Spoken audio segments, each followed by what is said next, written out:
여기에 대한축구협회가 신청한 특정감사 재심의가 기각됐습니다. 이에 따른 감사 후폭풍이 시작될 것으로 보입니다. 문화체육관광부는 2025년 1월 2일 대한축구협회가 신청한 특정감사 재심의에 대해 기각을 결정해 통지했다라고 밝혔습니다. 앞서 문체부는 27건의 위법 및 부당사항들에 대해 축구협회에 징계, 시정, 주의제도 개선 등을 요구했으며 합리적인 개선 방안을 마련하도록 통보했습니다. 축구협회는 이에 대해 재심의를 신청했고 문체부는 감사심의위원회를 개최해 7개 안건에 대한 심의 후 최종적으로 모두 기각했습니다. 재심의가 받아들여지지 않으며 축구협회는 한 개월 내 징계에 대한 징계 의결 뒤 결과를 통보해야 하며 제도 개선이나 시정 조치에 대해서는 2개월 내에 문체부에 알려야 하는 상황입니다. 문체부는 최종 감사 결과 발표 당시 감독 선임 과정, 징계 축구인 기습 사면 및 철회, 천안축구종합센터 건립보조금 허위 신청 등에 대한 책임으로 자격정지 이상 중징계를 요구했습니다.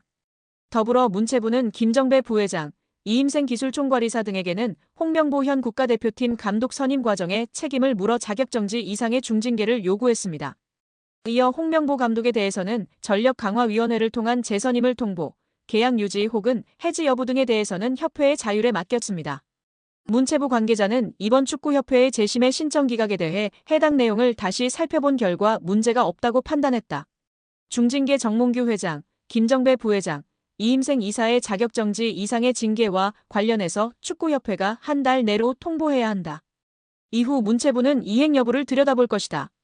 이행 감사 또한 이뤄진다라고 전했습니다.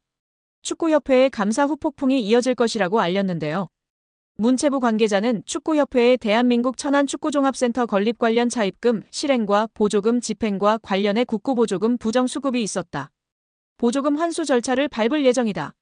보조금 56억 원 전체가 환수 대상인지 여부 또한 따져 물을 예정이라고 말했습니다.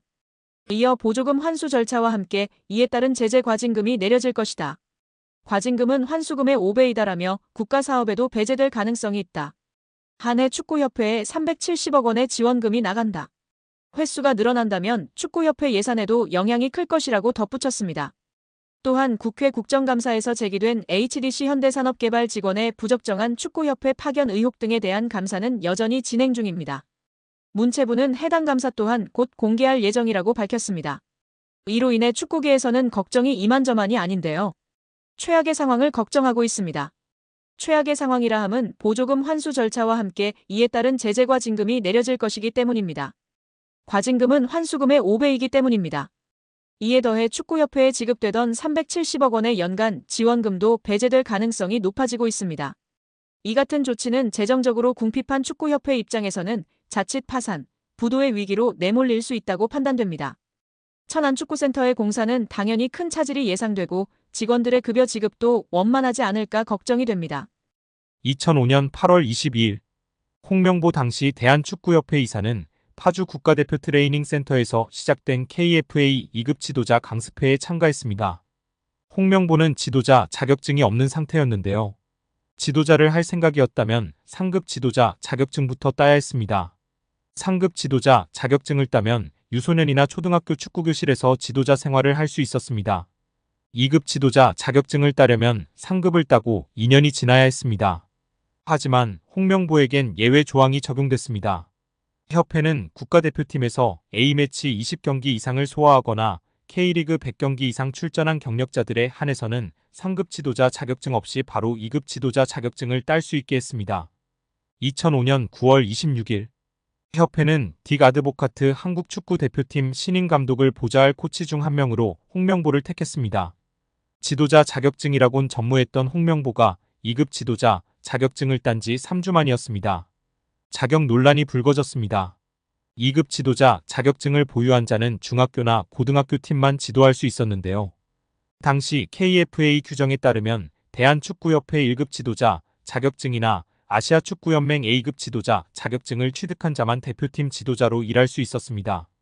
협회는 당시 지휘권을 갖지 않는 보조 지도자 역할이기 때문에 홍명보 코치의 1급 자격증 취득 여부는 크게 문제될 것이 없다는 입장이었습니다.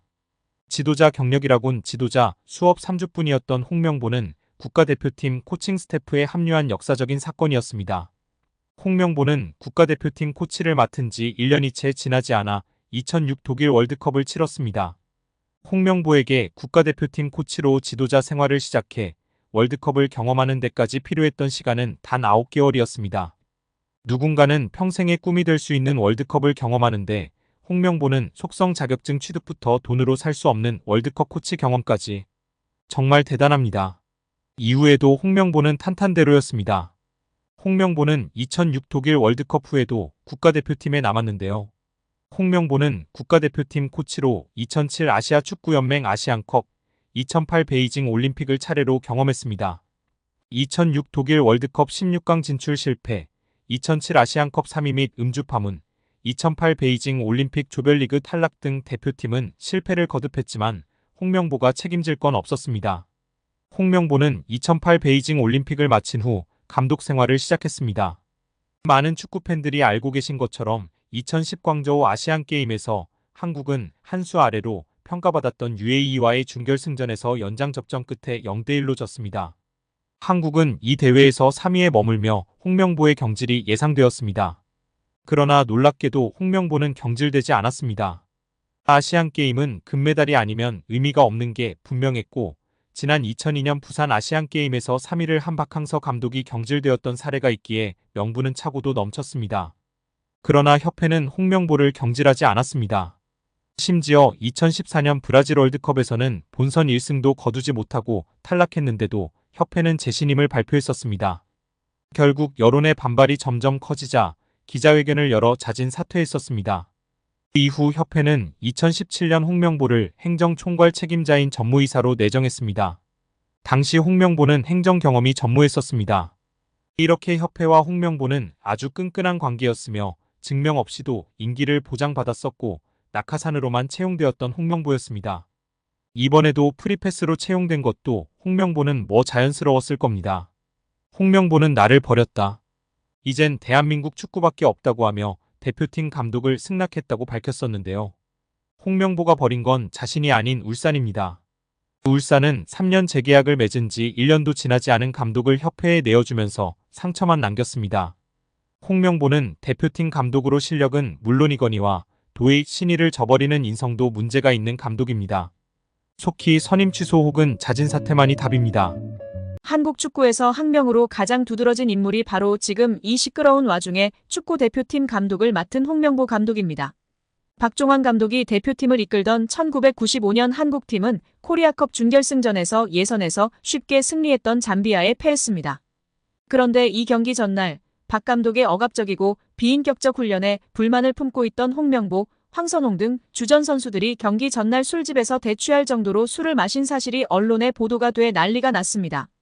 그래서 홍명보 선수 등은 징계 위기에 처했는데 이들은 그 제보자로 박 감독을 꼽았고 언젠가 안갚음하리라 맹세했다고 합니다.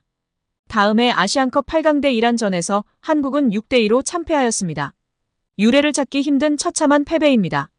특히 전반에 2대1로 앞서고 있었는데 휴식 시간 라커룸에서 무슨 일이 있었는지 후반에만 연속으로 5골을 먹은 것입니다. 당사자들은 부인하지만 이 사건은 축구계뿐 아니라 축구팬들도 의혹을 거두지 않고 있습니다. 박 감독은 결국 감독에서 물러났고 당시를 회상하며 자살까지도 생각했을 만큼 개인적으로도 충격이 컸다고 했습니다. 한국이 참패를 당하자 국내 언론들은 11회를 이끌고 있는 홍명보가 태업을 이끌었다. 박종환 감독을 끌어내리기 위해 선수들이 태업을 했다라는 등의 뒷말들이 나돌기는 했지만 끝내 참패 원인의 진실은 밝혀지지 않았습니다. 당시 한 언론은 홍명보 선수가 과학적이고 체계적으로 지도하는 감독을 원한다며 스파르타식 훈련을 고집하는 박종환 감독에게 노골적인 반기를 들었지만 누구보다도 체계적으로 지도했던 아나톨리 비쇼베츠 전 감독에게도 노골적인 불만을 터뜨렸다고 전했습니다. 조중현 당시 KBS 해설위원조차 홍명보가 선수로서의 본분을 망각한 것 같다. 옛날에는 감독의 그림자도 밟지 않았는데 어쩌다 이 지경이 됐는지 모르겠다고 개탄했다고 합니다. 결국 홍명보 감독은 10년 만에 대표팀에 돌아옴과 동시에 외국인 지도자 버금가는 대우도 받습니다. 이임생 이사는 연봉 등 세부 계약 조건에 대해서는 밝힐 수 없지만 이제 한국 지도자들도 외국인 감독 못지않게 대우를 받아야 한다는 생각이라면서 외국인 지도자에 뒤지지 않는 계약을 체결했다고 전했습니다. 홍명보 감독은 지난해 울산과 프로스포츠 최고 연봉인 10억 원의 3년 재계약을 맺은 것으로 알려졌는데 대표팀을 맡으면서 더 많은 연봉을 수령할 것으로 보입니다. 직전 클린스만 감독의 연봉은 약 30억 원, 벤투 감독은 약 19억 5천만 원의 연봉을 받았기 때문에 최소 20억 원이고 최대는 30억 원 수준으로 예상받고 있습니다. 지난 2014년 브라질 월드컵의 대참사 이후 홍명보 감독이 곤혹을 치렀었는데요. 홍명보 감독의 땅 구입 논란이 확산되며 파장을 일으켰었습니다. 한 매체는 홍명보 감독은 월드컵을 앞두고 수도권으로 수차례 땅을 보러 다닌 사실이 확인됐다고 보도했었습니다. 홍명보 감독이 땅을 사들인 곳은 한국판 비버리 힐스라고 불리는 신흥 부촌인 분당구 은중동에 위치한 땅이며 78.35평을 11억에 구입한 것으로 알려졌었는데요. 운중동은 한국판 비버리 힐스라 불리는 신흥 부촌으로 특히 서울 강남권과 곧바로 연결되는 경부고속도로를 탈 수 있어 기업인들의 새로운 둥지로 떠올랐던 곳입니다. 대표팀 소집과 훈련이 동시에 진행되던 지난 5월 15일에 최종 계약을 한 것으로 전해졌었습니다.